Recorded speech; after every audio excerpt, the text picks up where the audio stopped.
நமது வாழ்வில் ஆரோக்கியம் டெலிகிராம் குழுவில் பயணிக்கும் அனைத்து அடியாருக்கும் இனிய ஆத்ம வணக்கம்.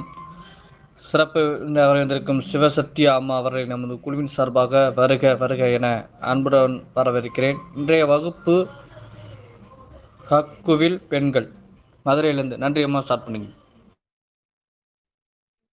வாழ்வில் ஆரோக்கியம் யூடியூப் சேனலில் பயணிக்கக்கூடிய அனைவருக்கும் இனிய மாலை வணக்கம். இது தலைப்பு ஹைக்கூவில் பெண்கள். எல்லோருக்குமே ஒரு விஷயம் மனசுல தோணும், ஹைக்கூவில் பெண்கள் அப்படின்னா என்னவா இருக்கும் அப்படின்னு. வேற ஒண்ணும் இல்லைங்க, இன்னைக்கு இருக்கக்கூடிய காலகட்டத்துல இந்த ஹைக்கூ கவிதை என்பது மிகவும் நெத்தில அடிச்ச மாதிரின்னு சொல்லுவாங்கல்ல, அவங்க சொன்ன விஷயம் கரெக்டா சொல்லிட்டாங்கப்பா, சுத்தி வளைக்காம நேரடியா விஷயத்த சொல்லிட்டாங்க அப்படின்னு சொல்லுவாங்கல்ல, அந்த மாதிரி இந்த ஹைக்கூ கவிதையானது எப்படி திருக்குறளை திருவள்ளுவர் 1.25 அடியில மிக எளிமையாகவும் அழகாகவும் சொன்னாரோ, அதே போல கவிதைய மிக சிறப்பா ஹைக்கூ வடிவுல கொண்டு வந்துட்டாங்க இன்னைக்கு இருக்கக்கூடிய கவிஞர்கள். அன்றைய காலகட்டத்துல எல்லாம் அன்றைய காலகட்டத்துல இருக்கும்போது பாத்தீங்கன்னா கவிதைகள் எப்படி அதோட பரிணாமம் பாத்தீங்க அப்படின்னா வசன கவிதையா இருந்துச்சு. அதுக்கப்புறம் மகாகவி பாரதியார் தொடங்கினப்போ அது வசன கவிதையா முளைவிட்டு 40கள்ல புது கவிதையா அரும்பி 80கள்ல பாத்தீங்கன்னா ஹைக்கூவா மலர்ந்துருச்சு அப்படின்னு தான் நம்ம சொல்லணும். அப்போ 80கள்ல இருந்தே அந்த மாதிரி ஹைக்கூ கவிதைகள் வர தொடங்கிருச்சு. இன்னைக்கு இருக்கக்கூடிய கவிஞர்கள் பெரும்பாலும் ஹைக்கூ கவிதைகளை ரொம்பவே விரும்புறாங்க, எழுதுறதுக்கும் அது ரொம்ப சிறப்பா இருக்குன்னே சொல்லலாம். சோ தமிழ் கவிஞர்கள் பலரையும் இந்த ஹைக்கூ கவிதையானது மாத்திருச்சுன்னே சொல்லலாங்க. ஹைக்கூ கீழ்த்திசை பண்பாட்டுல இன்னைக்கு காலகட்டத்துல ஒரு மலர்ந்த மலர் அப்படின்னே சொல்லலாம். ஏன்னா நிறைய மலர்கள் இருக்கு. அந்த மலர்கள்ல நாம பிரிச்சு பார்த்தோம் அப்படின்னா நறுமணம் தரக்கூடிய மலர்கள், அதே போல அழகுக்காக இருக்கக்கூடிய மலர்கள்னு எப்படி சொல்றோமோ, அதே போல கவிதையை பிரிச்சுக்கிட்டோம் அப்படின்னா மரபு கவிதை, புது கவிதை, இந்த மாதிரி இருக்கு. அதுல ஹைக்கூ கவிதைன்றது ரொம்ப சிறப்பு வாய்ந்ததா சொல்லப்படுது. நம்மளோட நாட்டோட முதுகெலும்பா உள்ள ஏழை மக்களின் வாழ்க்கையே இன்னைக்கு கேள்விக்குறியாயிடுச்சு இல்லையா? ஆண்களோடு பெண்களும் சரிநிகர் சமானம்னு சொல்லி எப்படி பாரதியார் சொன்ன அந்த கனவு படிப்படியா நிறைவேறிட்டு வருது அப்படின்றதுதான் என்னுடைய கருத்து. இதுல பெண்கள் எப்படியெல்லாம் ஹைக்கூல அவங்கள எடுத்து சொல்லியிருக்காங்க அப்படின்றதையும் நான் நிறைய கவிதைகள் இப்போ தொடர்ந்து படிக்க ஆரம்பிச்சேன். அதுல அந்த கவிதைகளோடு கவிஞர்கள் எத்தனையோ கவிஞர்கள் இன்றைக்கு இருக்கக்கூடிய காலகட்டத்துல நிறைய புது புது கவிஞர்கள் வந்துட்டாங்க. இன்னைக்கு எந்த ஒரு விஷயத்தையும் மிக எளிமையா கற்றுக்கொள்வதற்கு நமக்கு வலைதளங்கள் ரொம்பவே உதவி பண்ணுது அப்படின்னு தான் சொல்லணும். நமக்கு இருக்கக்கூடிய ஆர்வமும், நமக்கு இருக்கக்கூடிய அந்த திறமையும், நமக்கு இருக்கக்கூடிய அந்த விஷயங்களை தொடர்ந்து முயற்சியும் பயிற்சியும் செஞ்சுக்கிட்டே வந்தோம்னா நம்மளோட துறைகள்ல நல்லாவே சாதிக்கலாம். அந்த வகையில நிறைய கவிஞர்கள்னு சொன்னோம் இல்லையா? அதுல ஆடலரசன், அதே போல கவிஞர் கோ செந்தில், அது மட்டும் கிடையாது, மானசீகன், தமிழ் நிலவன், கவிஞர் பதி, கவிஞர் மித்ரா, செந்தமிழியன், ராஜு முருகு பாண்டியன், நந்தினி, ஏன் பெண் கவிஞர்கள், இப்போ நான் சொன்னது அனைத்துமே ஆண்கள். இப்போ பெண் கவிஞர்களும் நிறைய உருவாகிட்டே வராங்க. அதே போல பெண்களுக்கு ஒரு சில விஷயங்கள் தனிப்பட்ட நிறைய விஷயங்களை நம்ம சொல்லணும் அப்படின்னா, ஆண்களை விட பெண்கள் சிறப்பு வாய்ந்தவர்கள்னு சொல்றதுல உண்மையிலேயே ஒரு மிகப்பெரிய விஷயம் இருக்குங்க. என்ன அப்படின்னா, சோ அன்னதான விழாவின் சுவரொட்டியை ஒட்டுபவர் கூட பசியோடு ஒட்டும் காட்சியும். ஏன்னா இன்னைக்கு நாம நிறைய தொழில்கள்லாம் செய்யறாங்கன்னு வச்சுக்கோங்களேன். இப்போ செருப்பு தைக்கிறவரை பாத்தீங்க அப்படின்னா அவரோட செருப்பு வந்திருக்கும், அவர் பயன்படுத்துகின்ற அந்த செருப்பு ரொம்ப பழைய செருப்பாதான் இருக்கும். ஆனா அவரு என்ன பண்ணுவாருன்னா எல்லோருக்குமே என்ன பண்ணுவாரு, செருப்பு அந்து விட்டதுன்னா அதை தைத்து கொடுக்கக்கூடிய பணியை செய்வாரு.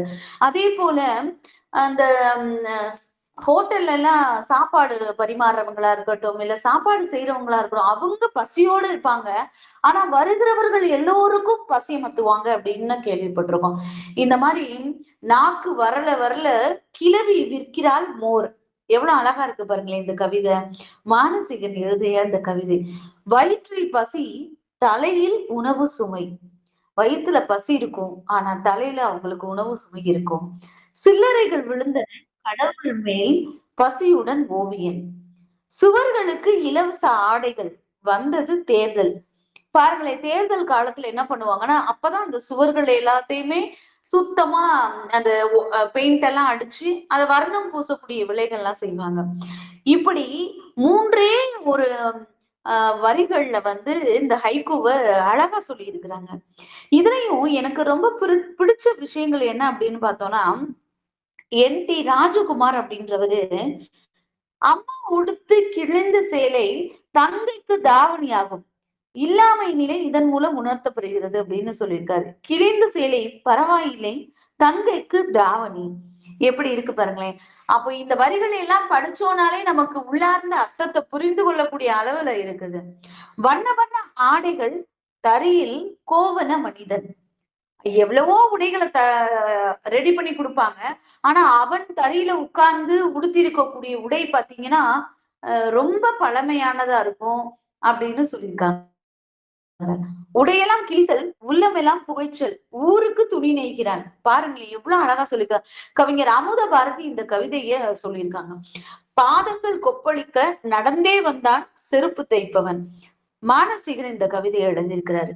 அதே போல அமுத பாரதி அழகா சொல்லியிருக்காங்க. நெருக்கமாய் வாழ்கிறோம் இயற்கையோடு, கூரைக்குள் மலை.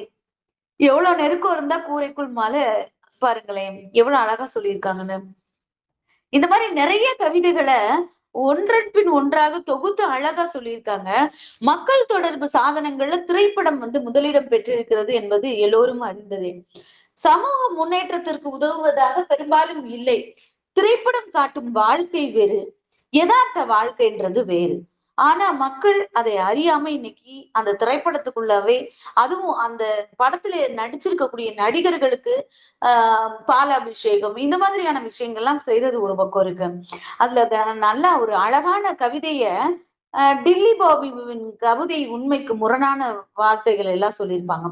திரைப்படத்தில் பிச்சைக்காரன் வேடம் எதற்காக?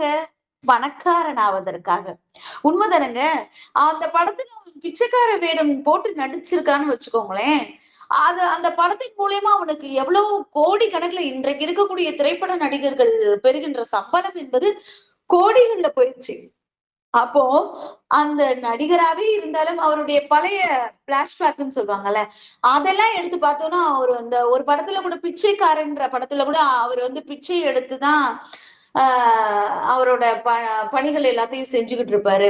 அது ஒரு ஒரு 6 மாதம் 1 வருடம் இந்த மாதிரி பிச்சை எடுக்கணும் அப்படின்ற ஒரு இது வந்து சொல்லியிருப்பாங்க அந்த திரைப்படத்துல. அப்போ பாருங்க இது எதற்காக? பணக்காரன் ஆவதற்காக இல்லையா? காலம் தவறாமை கடைபிடிக்கும் தமிழர்கள் திரை கொட்டகையில். இன்னொரு விஷயம் நல்லா கவனிங்க. எப்போதும் இல்லாத அளவிற்கு கோவிலில் பக்தர்கள் கூட்டணும். காரணம் சினிமா நட்சத்திரங்களின் வருகையை பார்ப்பதற்கு தான் என்கிறார்கள். நீங்க நல்லா யோசித்து பாருங்களேன். கோயில்ல சாமியை கும்பிடுறதுக்கு இருக்கிற கூட்டத்தை விட யாராவது ஒரு திரைப்பட நடிகர் அந்த கோவிலுக்கு வந்துட்டாரு அப்படின்னா அவரை சுத்தி 1000 4000 பேர் இருப்பாங்க. ஆனா அந்த கோவில் வாசல்ல கடவுளை கும்பிடுறதுக்கு 4 பேர் தான் நிப்பாங்க. திரைத்துறையினரின் கவர்ச்சிக்கு அடிமையாகும் பாமர மக்களின் நிலையை சுட்டுகிறார் கவிஞர் ஞா. சிவகுமார் அவர்கள். அததான் சொல்லியிருப்பாரு. கோவிலுக்கு வரும் கூட்டம் கடவுளை காண்பதற்கு வருவதில்லை. அப்படியே வருவோரும் நடிகையை பார்த்து விட்டால் தெய்வத்தை மறந்து நடிகையின் பின்னால் சென்று விடுவர் என்ற நடப்பியலை அழகா சொல்லியிருப்பாரு கவிஞர் பல்லவன். நடிகையின் நாட்டியம் கோவிலில் 40,000 பேர், 4 பேருடன் நடராசர் உலா. இன்னொரு விஷயம் எனக்கு ரொம்ப பிடிச்சிருந்தது என்னன்னா, கவிஞர் பொன்குமார் அவர் சொன்னாரு ஒரு கவிதையில, இலவச பட்டா, நல்லா கவனிங்க, இலவச பட்டா வாங்க போனதில் ஏகப்பட்ட செலவு. இந்த விஷயத்த நீங்க நல்லா உள்ளார்ந்து கவனிச்சீங்கன்னா, யாராவது இந்த எலெக்ஷன் டைம்லயோ இல்ல வேற ஏதோ ஒரு நிகழ்வுகள்ல பொதுவாகவே மக்களுக்கு, இந்த நாட்டு மக்களுக்கு ஏதோ ஒரு விதத்துல ஒரு இது செய்றாங்க அப்படின்னா, இலவச பட்டா தர்றாங்கன்னு சொல்லிருவாங்க. ஆனா இலவச பட்டான்னு சொல்லிட்டு, அதுக்கு நாம அலையிற அலைச்சல் இருக்கு பாருங்க. அத வாங்க போறதுக்குள்ளயும் நாம செய்யிற செலவு இருக்கு பாருங்க. அத அழகா சொல்லியிருப்பாரு. இலவச பட்டா வாங்க போனதில் ஏகப்பட்ட செலவு. அதே போல இன்னொரு கவிதையும் எனக்கு பிடிச்சிருந்தது. கவிஞர் முருகேஷ் அவர்கள் எழுதியிருக்கிறாரு. அரசு ஊழியர்களின் நேர்மையின்மையை காட்டும் கவிதை. எப்படின்னா, கான்வென்ட் வாசலில் காத்திருந்தன ஆபீஸ்காரர்கள் அப்படின்ற ஒரு கவிதை என் மனதில். இந்த கவிதையெல்லாம் படிச்சதுக்கு அப்புறம் உங்களுக்குமே ஏன்னா எனக்கு ஏதோ ஒரு காலகட்டத்துல கவிதையை எழுத வேண்டிய ஒரு சூழல் ஏற்பட்டது. எப்பவுமே நமக்கு ஒரு நிர்பந்தம் ஏற்பட்டதுனாதான் நாம அந்த ஒரு விஷயத்த நாம செய்வோம். அது உண்மைதானே? அந்த மாதிரி கவிதை எழுதியாக வேண்டும் என்ற உணர்வோடு, என்ற தாகத்தோடு நான் அந்த கவிதையை எழுத ஆரம்பிக்கும் போது, அப்பொழுதுதான் எனக்கு கவிதையில் இருக்கின்ற அந்த நயம், அந்த எப்படி எழுதுவது, அந்த சுவை, ஏன்னா கவிதை, கவிதை, ஆஹ் க அப்போ நீங்க ஒவ்வொன்னையும் பிரிச்சு பாத்தீங்கன்னாலே உங்களுக்கு அழகா இந்த கவிதையோட சிறப்பு சாராம்சம் தெரிஞ்சிருங்க. லஞ்சம், பசி, பட்டினி, நடக்கும் மரங்கள். அலாவுதீன் அழகா சொல்லியிருப்பாரு. இப்ப ஹைக்கூவில பெண்கள் அப்படின்ற நம்ம கருத்தை கொண்டு வந்திருக்கோம். எல்லாரும் யோசிச்சிருப்பீங்க, இதுக்கும் பெண்களுக்கும் என்ன சம்பந்தம் அப்படின்னு. ஹைக்கூவில பெண்களை பத்தின நிலைமைகளை படிப்படியா எழுதியிருக்காங்க. பெண் சிசு கொலை அப்படின்றது ஆரம்ப காலகட்டத்துல இருந்து இருக்கு. நம்ம எல்லோருக்கும் தெரியும், கருத்தம்மான்ற படத்தின் மூலியமா தான் பெண் சிசு கொலை பத்தின ஒரு விழிப்புணர்வு அந்த திரைப்படத்தின் மூலமா தான் கிடைச்சது. நல்ல ஒரு விஷயம் தெரிஞ்சுக்கணும், திரைப்படத்தினால நன்மையும் இருக்கு, தீமையும் இருக்கு. எப்பயுமே நம்மளோட வாழ்க்கையில இன்பமும் இருக்கு, துன்பமும் இருக்கு. இரவும் இருந்தால் பகலும் ஒன்று இருக்கும் இல்லவா? அந்த மாதிரி ஒரு நாணயத்திற்கு கூட இரு பக்கம் இருக்கு. தலை, பூ. அப்போ இரண்டையுமே நாம பார்க்க வேண்டிய விஷயங்கள் இருக்கு. அப்போ இந்த திரைப்படத்தின் மூலமா தான் பெண் சிசு கொலை நடக்கிறது என்பதை ஒரு விழிப்புணர்வாக கொண்டு வந்த திரைப்படம் தான் கருத்தம்மா. அதை கவிதைகள் அப்படி சொல்லியிருப்பாங்க. கவிஞர் நவதிலக் அழகா சொல்லியிருப்பாரு. 10 மாத தவம் சாவதுக்கென்றே தெரியாமல் பெண் சிசு. உண்மைதானங்க. 10 மாசம் கஷ்டப்பட்டு சுமந்திருப்பாங்க. ஆனா அந்த குழந்தை வெளிவந்த பிறகு அது பெண் சிசு கொலையா மாறுது இல்லையா? அப்ப பாருங்க. இத அழகா சொல்லியிருப்பாரு. பெண் சிசுவுக்காக நல்லா கவனிக்கணும். இதே இது பெண் பிறக்கட்டும்னு குடும்பத்தோட பிரார்த்தனை, பிரசவ வலியால் பசு. அப்போ இது உயிர்களிடத்தில் காட்டக்கூடிய அன்பும் இதேதான். மனிதர்களிடத்திலும் உயிர்களிடத்திலும் பிறப்பு என்பது ஒரே மாதிரிதான். அப்போ பெண் பிறக்கட்டும், குடும்பத்தோடு பிரார்த்தனை, பிரசவ வழியால் பசு. பாருங்க எவ்வளவு அழகா நவதிலக்கு கவிதை எழுதியிருக்காரு. இந்த மாதிரி குயிலுக்கு அடை காக்க தெரியாது. அது காக்கையின் கூட்டில் முட்டையிட்டு விட்டு வந்துவிடும். காக்கை தான் அடை காக்கும்.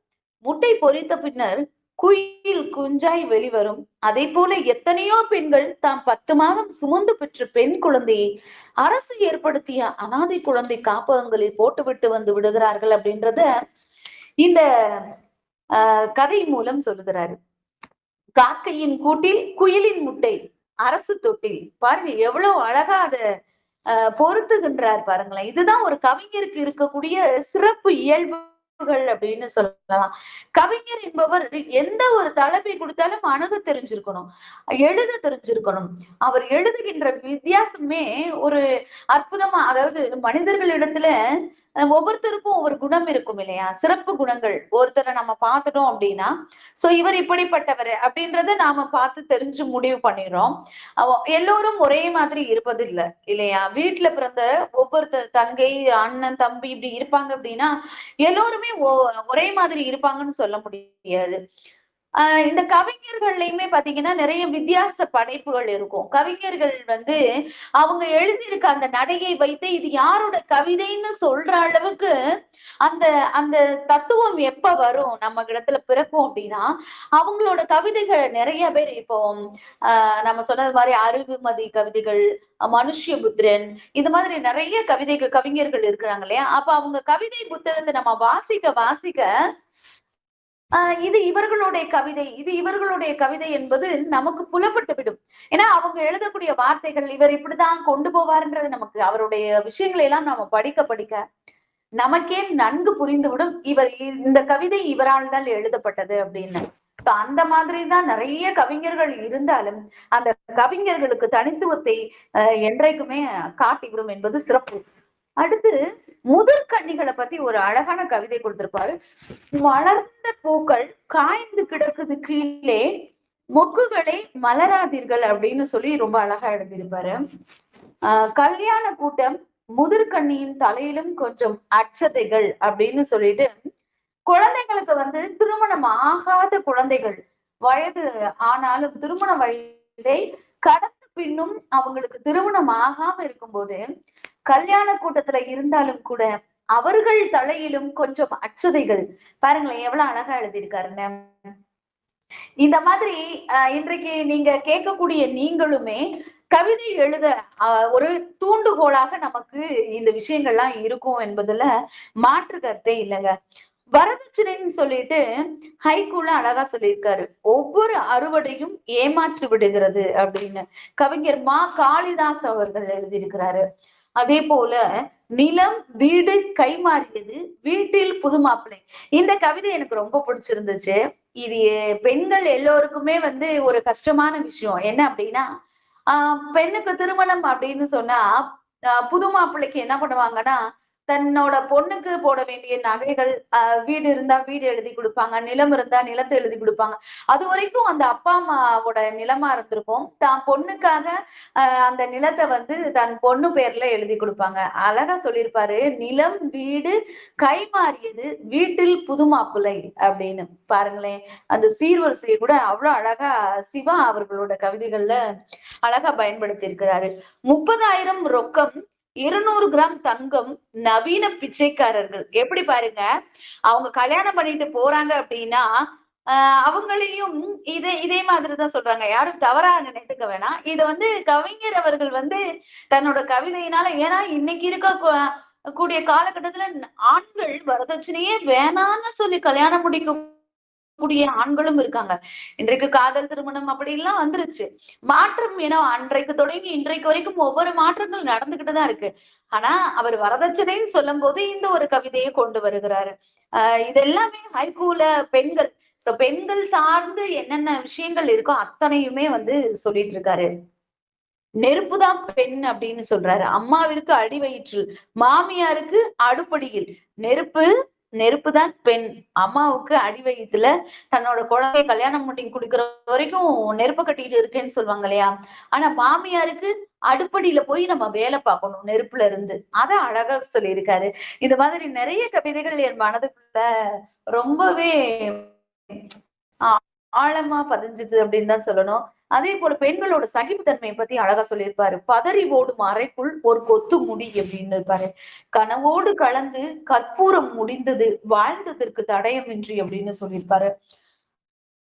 வாசல் கோலத்தை ரசித்தவன் போட்டவள் திரும்பியதும் கோலத்தில் அதிர்ந்தான் அப்படின்னு.